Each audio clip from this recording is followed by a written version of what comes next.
In this series of videos, we're going to take this standard AR-15 complete lower receiver and we're going to convert it to the FRS-15 fixed rifle stock system.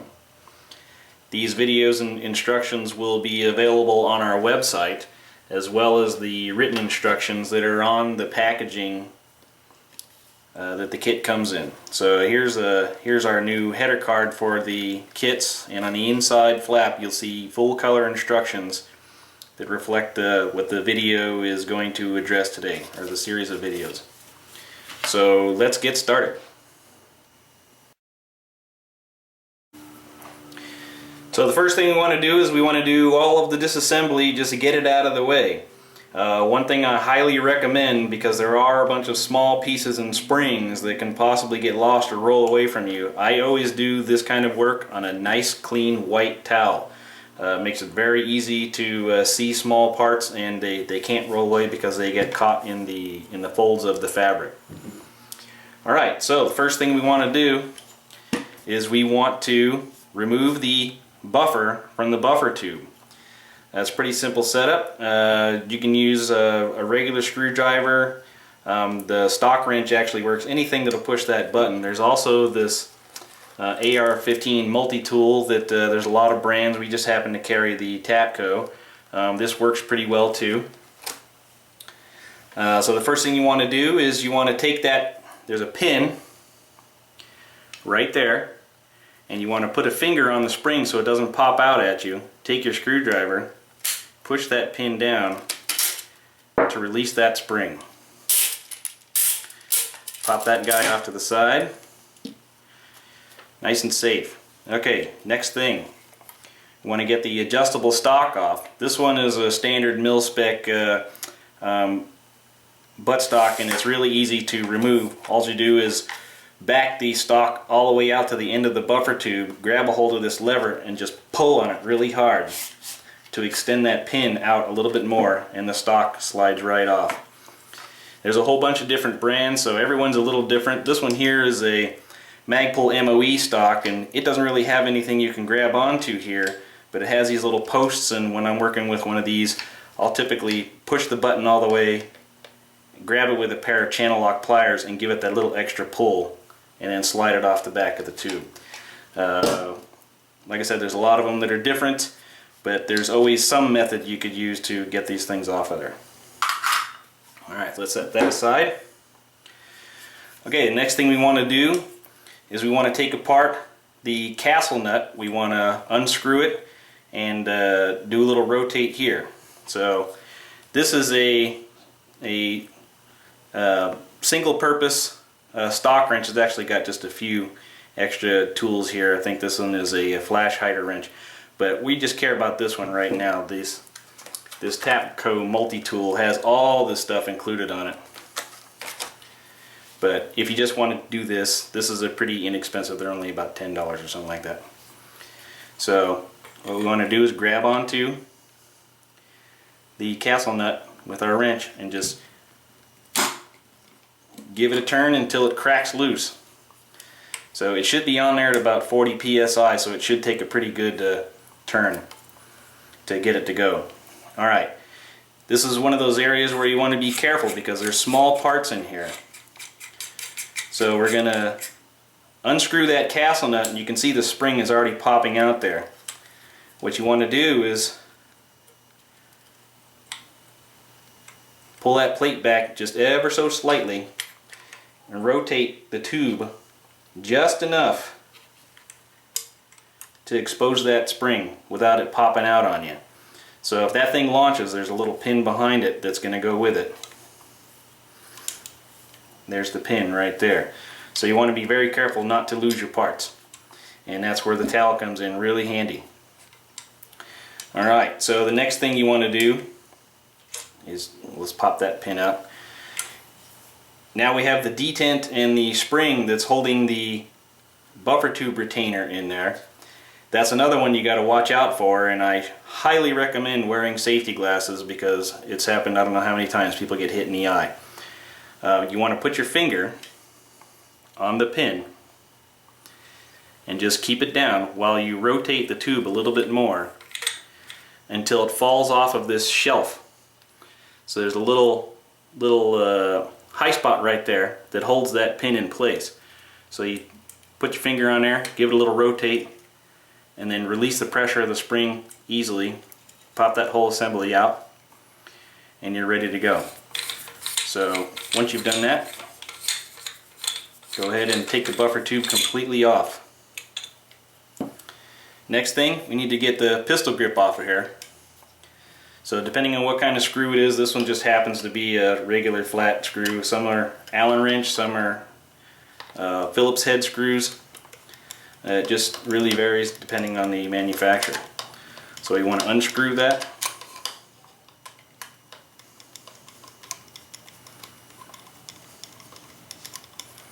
Takes a little bit of time.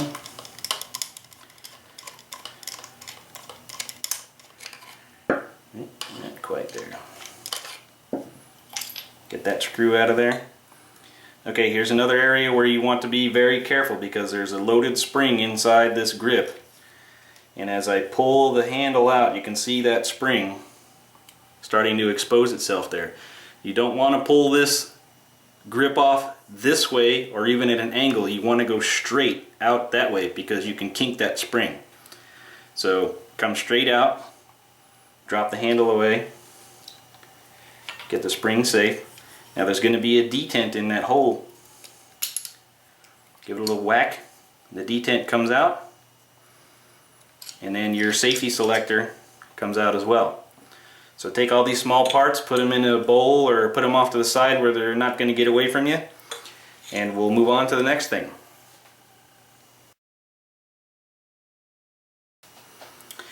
Alright, so in this video we're going to replace the standard receiver end plate with our ergonomic receiver end plate. The difference between the two is the standard has a sharp edge on this back corner and our ergonomic end plate has a full radius.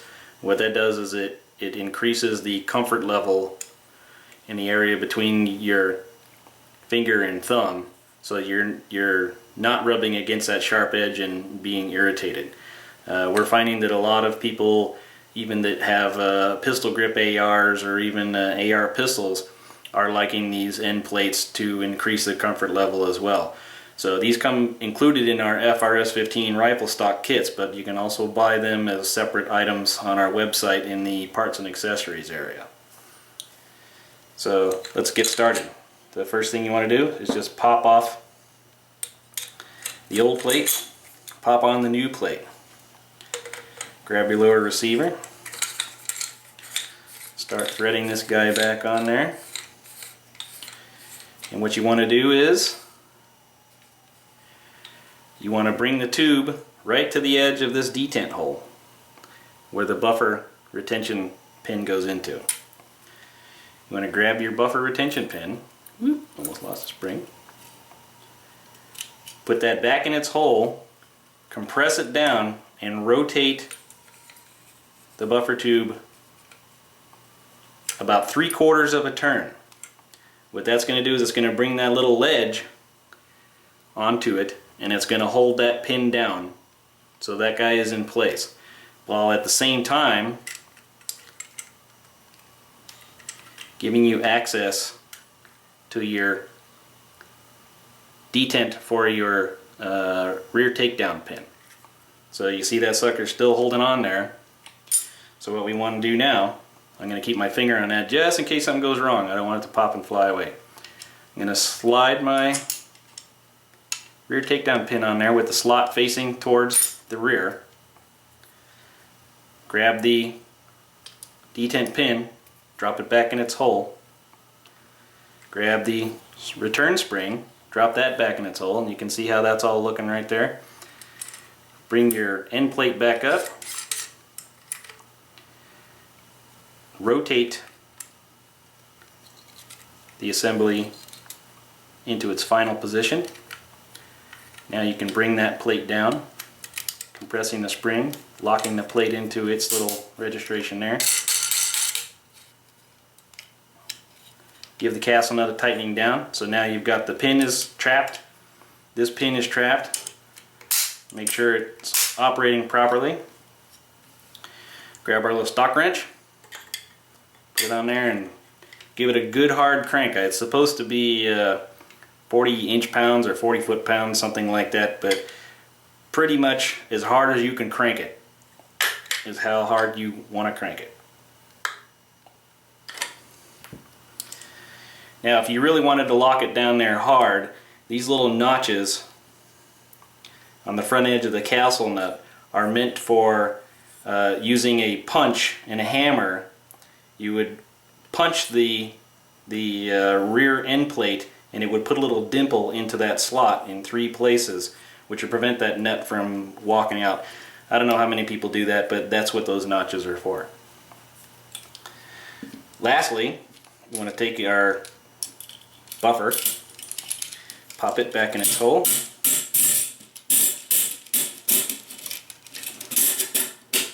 and just press it in there. Some of them have flats on them. This one has a flat on 3 sides and some of them don't. I always tend to rotate it so that that pin has maximum contact, so it's not on one of those flats.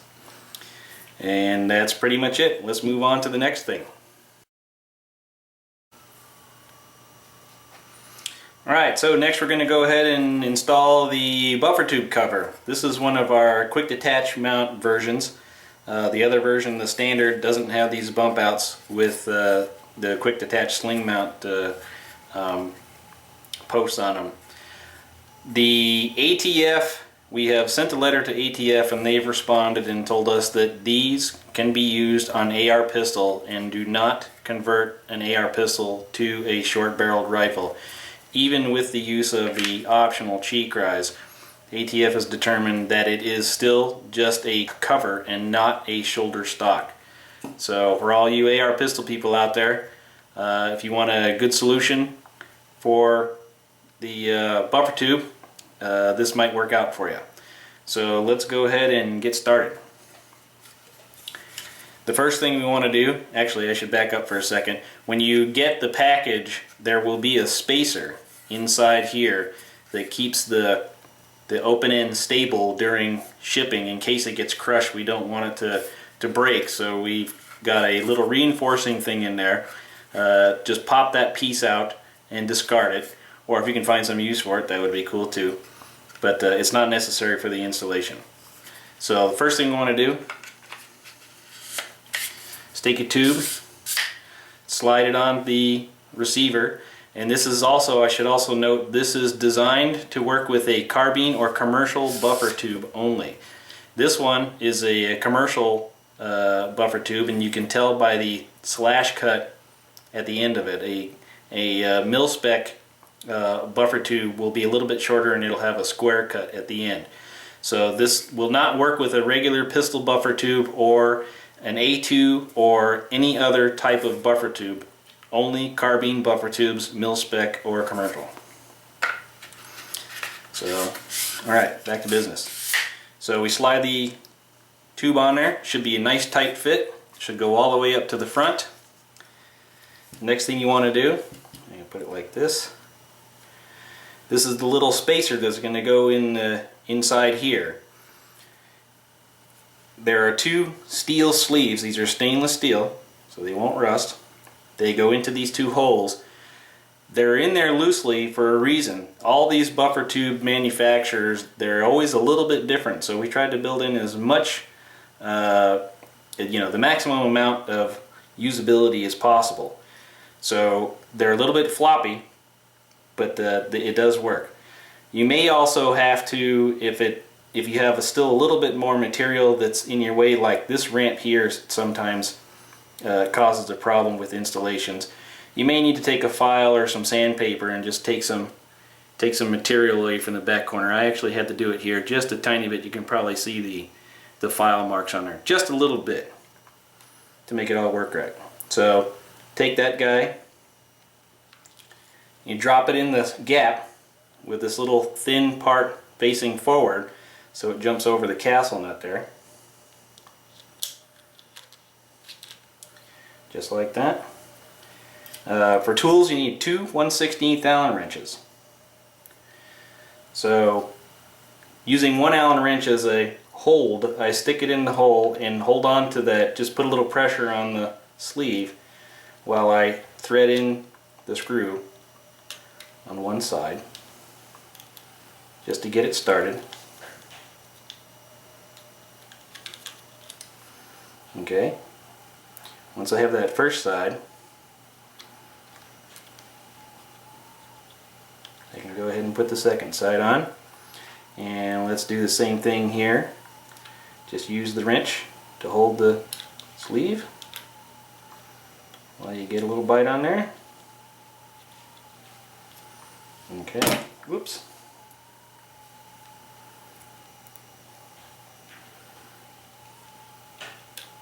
Put that second screw on there, and then using both wrenches at the same time, just tighten them both up and crank it down till it stops. You'll see the gap pulls in pretty tight. There may be a little space depending on whether you're using a mil spec or commercial, but whether there's a space or not is not the issue. Basically you have a steel on steel connection, so the plastic is not going to cause you any problems there. So tighten those down, close that gap up, nice and tight. Take a quick look, make sure you're making face contact either at the castle nut or at the end plate. Doesn't matter which one, as long as it's on there tight. It's not going to push off, it's not going to pull off. It's on there good and solid. Alright, let's move on to the next thing.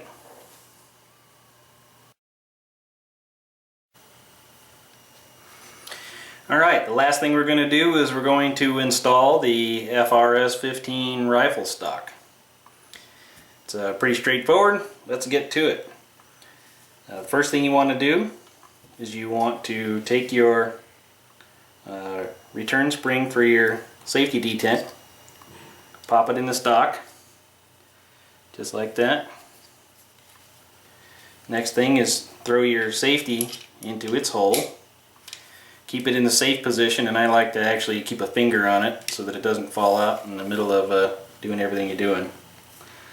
Next thing you want to do is you want to put the safety detent pin in there with the pointy edge down, and you can see it there in its hole.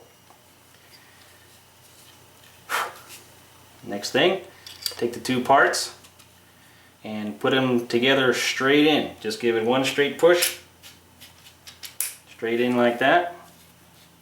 It's a good tight fit, as it should be. So we got a little bit of a gap left. That's alright, because the screw is going to take out any other space.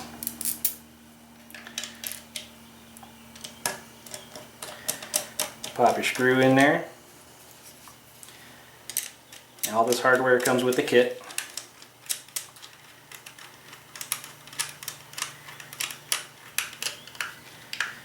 Crank it down nice and hard.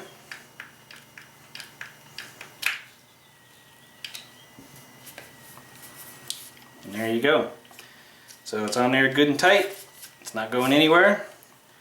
You got a nice tight gap here and all the way up on the top. If you see a little angle gap here and a little space up here, there's a reinforcing rib inside this little shark fin right here that's probably making contact with your lower receiver. Every receiver is different in some way, so you may have to pop it back off and scrape a little bit of plastic off of there to get it to seat correctly. But that's how it should look. It's finished product. For our East Coast customers, or should I say just generally restricted state customers in general, we do recommend, it's not required, but we recommend that you fill the screw head and the surrounding hole. You don't have to fill it all the way up to the top, but fill it with some sort of sealant or epoxy or something like that to at least demonstrate that you do not intend to remove the stock and convert your firearm back to an assault weapon. It's silly, I know, but you know, that's it's just the way the world is, I guess. That's pretty much it. And oh, I almost forgot. Last thing, the optional cheat cries. Pop your cheek rise on there, and there you go. It's ready to rock and roll. Put your upper on it and take it to the range and have some fun.